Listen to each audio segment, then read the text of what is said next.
and how it is really affecting Africa, the continent, and even beyond. Now, Russian President Vladimir Putin had in late February 2022 ordered an invasion of Ukraine, which was marked by shelling and rocket attacks on several Ukrainian major cities, including the capital, Kyiv, leading to dozens of deaths and widespread panic.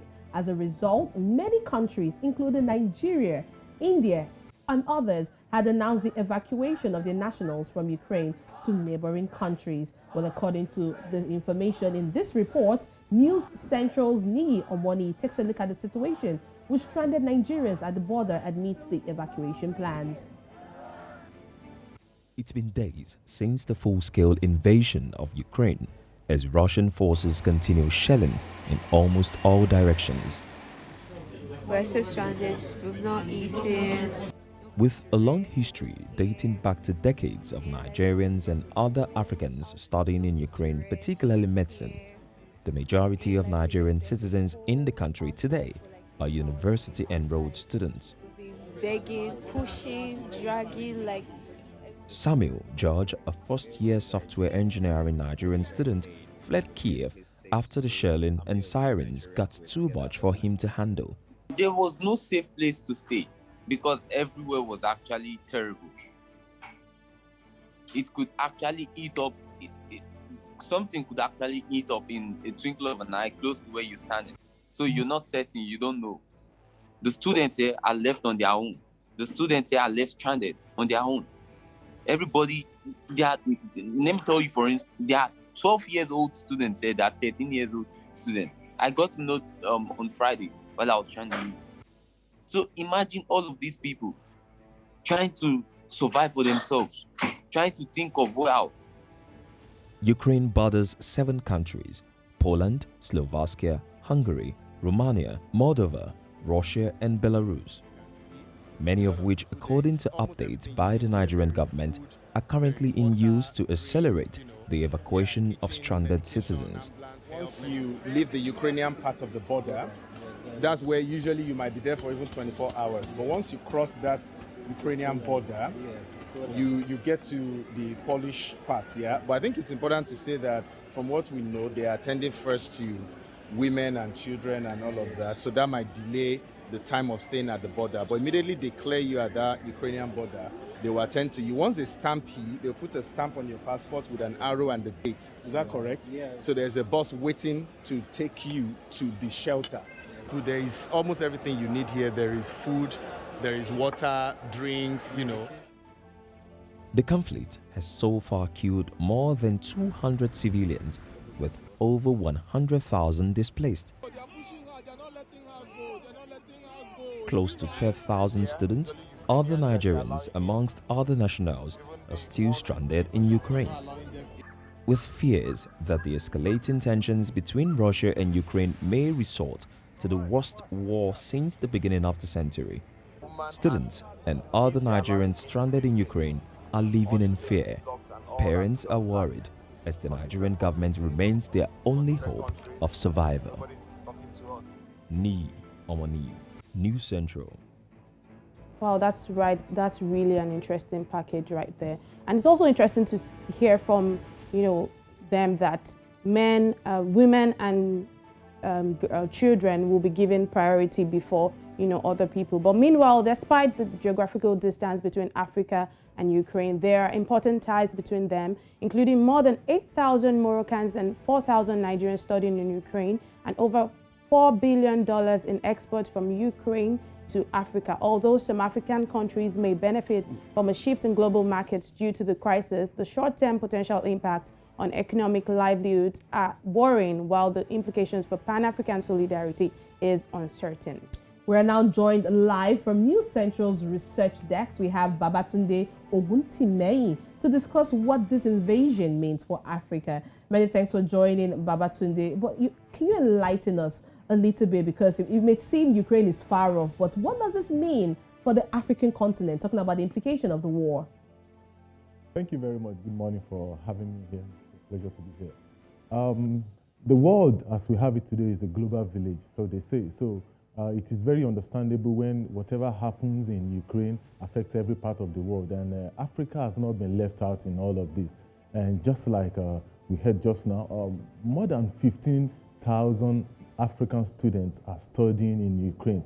Like 20% of international students from all over the world are studying basically Africans. So this is, it affects a huge portion of Africans who are there. Like in the last, since the February 24th strike that happened in Ukraine, 15,000 students have left, and they are looking for ways to get to their home countries.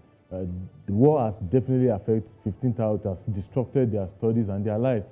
So that is one part. If you talk about agriculture too, we know that Ukraine and Russia, that part of the world is like a food basket.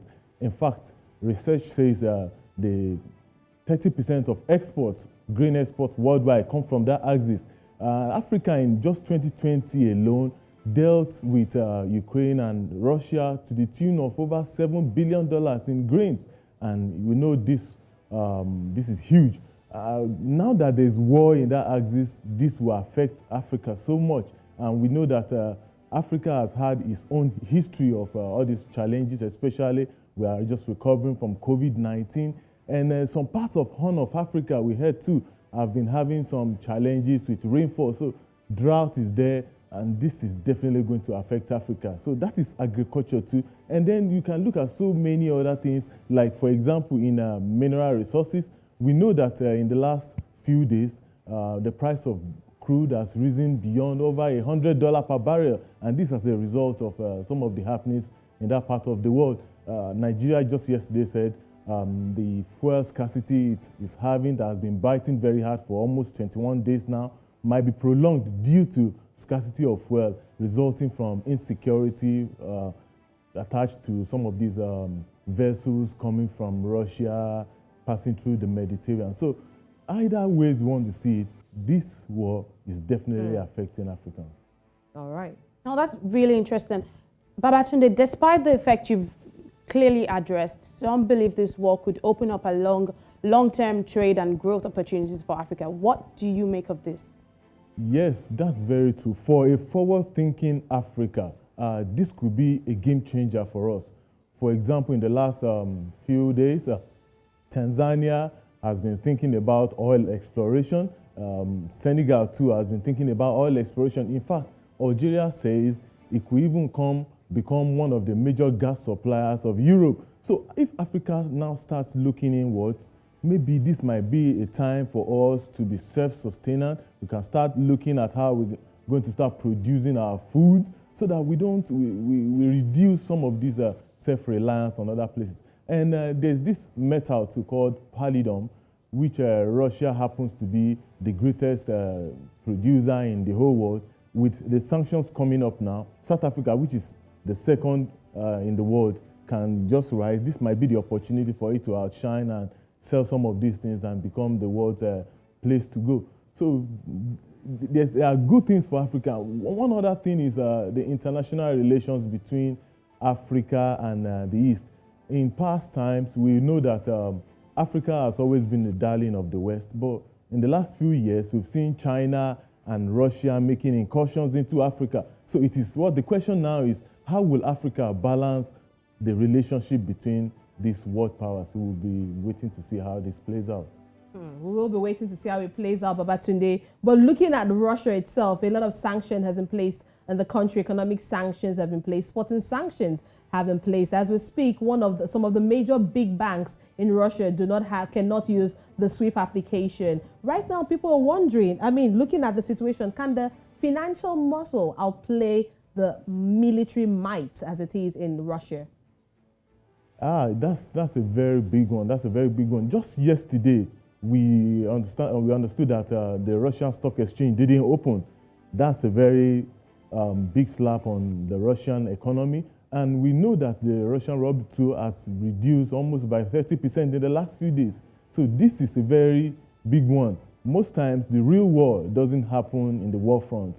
Some of these financial measures are being used to tackle their economies, like sanctions from the US and the EU, is going to bite very hard because some of these world powers are expecting it to have an effect on the Russian economy, and this might just make Russia have a rethink about some of these incursions into it's making into Ukraine. So definitely it will have an effect on Russia. But how does Russia react to this?